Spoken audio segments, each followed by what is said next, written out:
Well, good morning, folks. Here's we're on our new job, landfill that we do on a regular basis here. So just wanted to show you some of the lovely stuff that we get going through our little grinder here. It does cause a fair amount of damage. Those are only a few items. There is a lot of other material that goes through, or that I can find before it goes through. I should have a swamper on the ground, but these days kids just don't want to work. So here's some big pipe there. Those are things you could see. A little bit of concrete rebar. Oh look, kitchen sink. You know, those items, this pipe's pretty thick, so that's a little bit of a concern, but it's stuff like this. Like, I have no idea what stuff like this in a clean pile does. Now, unfortunately, this one went through the grinder.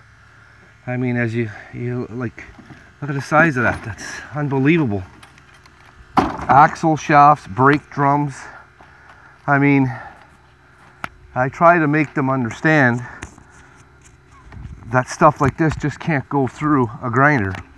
This company has its own grinder, and they decide to sub the stuff out, and I wonder why. Now, here's another example. Like, look at the amount of sand in here. Gravel, whatnot. I mean, you need a proper pad. You need an operator that'll care a little bit. I'm not putting that stuff through my grinder. I'm just not.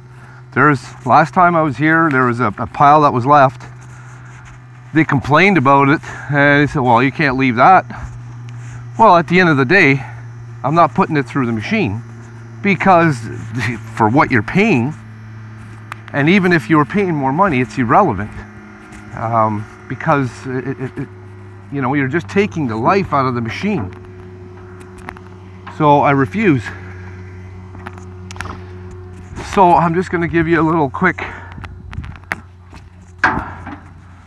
like the stuff you see right back there. I'm not sure you can see it, but that's like really contaminated. And what happens is that there's so much dirt in it, it gets too heavy for the conveyor, and the conveyor stalls, and you just end up in a big mess. Now here I've damaged some hammers, and these inserts won't stay straight.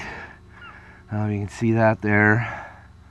It's time to change these hammers, but I gotta get out of this particular job. There is a screen. Not sure with the sun if you can see here. Big hole, damaged, bent, and then the anvil plate took a hit so hard. Now this is how it's supposed to be, but as you come along, oh, it's gone. It backed up. I was going to add some bolts, but I can't. So I got no choice. I ordered a new anvil plate, but until it comes in, I got to keep grinding. So I'm going to source separate as much as I can with the excavator, but it's very difficult. There's no two ways about it. I need a swamper, and yeah, that's about where we stand. So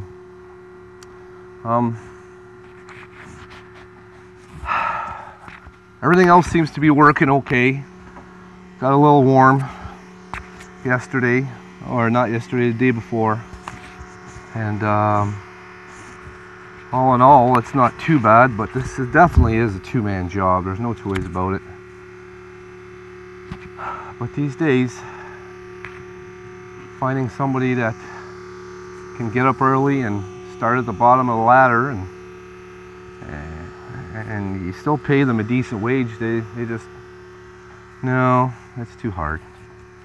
So anyways, that's why you want something done, you do it yourself. But that's the finished product back there. Looks pretty good. It's actually, you know, I can't wait to get this. We're supposed to get a Comtech on trial, dual counter-rotating shafts, and see how it handles this material, and hopefully we can make something work here. So you guys have a good day, and we'll let you know if anything comes up. All right, thanks.